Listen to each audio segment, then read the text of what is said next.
में किसी भी बड़े की शरीर पूर्ण हो जाता है, माता पिता आदि का, तो दाह संस्कार करने का नियम इस प्रकार से कि सबसे बड़ा पुत्र अथवा सबसे छोटा पुत्र करेगा।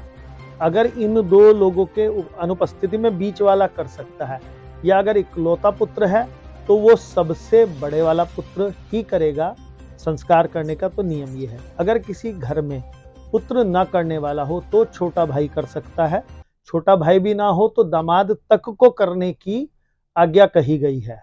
परंतु इसमें अगर परिवार में कोई पुरुष ना हो तब ही स्त्री कर सकती है, अन्यथा स्त्री को मना किया गया है। सूतक गुरुजी कितने दिन का होता है?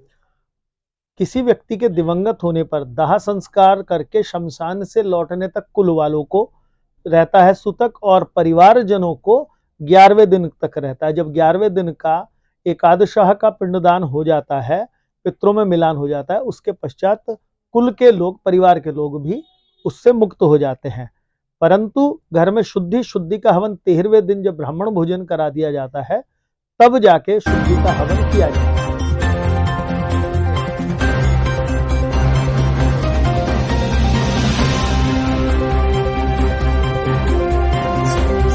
ब्रह्मभोज एक लौकिक परंपरा है, मुख्य तो कर्मकांड है।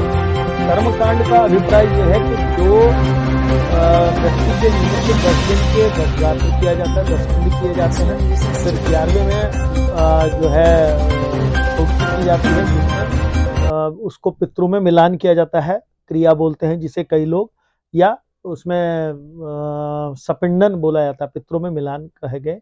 तो जब ये हो जाता है तो ये मुख्यतया कर्म विधान है। जो ब्राह्मण भोजन है या बिरादरी का भोजन है, जो ब्रह्म भोज कहते हैं पूरे बिरादरी को, ये लोकाचार है।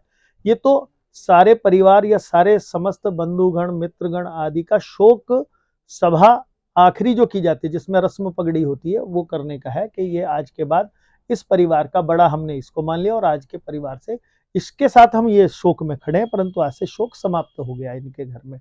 ये विधान है।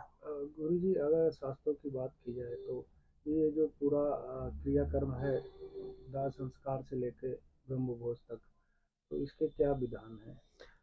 गरुड़ पुराण इस मामले में आपकी, विष्णु पुराण का अंश है गरुड़ पुराण, और गरुड़ पुराण में इस बात का पूर्णतः वर्णन है कि किस प्रकार किया जाता है। सामान्य स्थितियों में लोग जब दाह संस्कार करते हैं तो दाह संस्कार करने वाले दिन या तो लोग अस्थि प्रवाह कर देते हैं, नहीं तो तीसरे दिन अस्थि प्रवाह करते हैं। तो जो लोग तीसरे दिन से करते हैं वो 4 पिंड उस दिन करते हैं, एक अस्थि संचय का पिंड और 3 पिंड 3 दिनों के। उसके पश्चात प्रत्येक दिन एक एक पिंड करते हुए 10वें दिन तक करते हैं, अथवा तीसरे दिन अस्थि संचय का पिंड यानी कि 4 पिंड करने के बाद सीधा 10वें दिन 10वां करते हैं, 10 पिंड करते हैं उस दिन। अगले दिन क्रिया 11 के पिंडदान करके पितरों में मिलान करते हैं, और 12वें दिन नारायण बलि आदि कर्म करके, यदि किसी पूर्वज की अधोगति हुई हो तो नारायण बलि का भी विधान है, वो करके, और 13वें दिन ब्राह्मण भोजन करा के, अगर 13वें दिन मंगल या शनि पड़ जाए तो एक दिन घटा के 12वें दिन ही रसम पगड़ी आदि कर दी जाती है, ब्राह्मण भोजन करा दिया जाता है। गुरुजी, जो गर्भ धारण करने वाली स्त्री होती है उनको भारत सरकार छुट्टी देती है, जबकि ये क्रियाकर्म करने के लिए 13 दिन लगते हैं, इसमें किसी भी व्यक्ति को छुट्टी नहीं मिलती, इस पे क्या कहेंगे?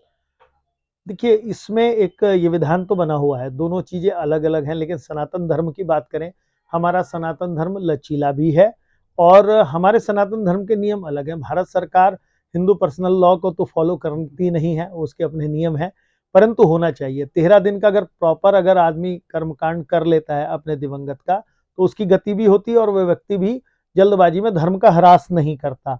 नहीं तो हमारे हिंदू सनातन धर्म में इतना लचीलापन अवश्य है कि व्यक्ति संस्कार के दिन, तीसरे दिन और 10वें दिन सारा कर्म करके 13वें दिन 4 दिन अलग अलग दिन छुट्टी भी ले ले, तब भी विधान किया जा सकता है। आजकल लौकिक परंपरा में लोग तीसरे दिन ही या 5वें दिन ही या 7वें दिन ही हर प्रकार से कर्मकांड शून्य कर देते हैं, तो ये निष्फल है। उसके दिवंगत कर्म पितरों को भी नहीं लगता, उस दिवंगत आत्मा को भी नहीं लगता, और उस व्यक्ति के द्वारा किया गया कर्म निष्फल माना जाता है। जल्दबाजी ना करें, या तो व्यक्ति दाह संस्कार और तीसरे दिन करके अस्थि संचय अस्थि विसर्जन आदि करके 10वें दिन सारा कर्मकांड कर ले या 11वें दिन कर ले, वो श्रेयस्कर है।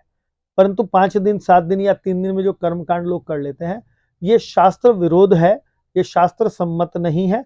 शास्त्रानुसार ये व्यक्ति के किया गया कर्म, जैसे पानी पत्थर के ऊपर गिरने से पत्थर में नहीं समाता, ऐसे ये किया गया कर्म समाप्त हो जाता है।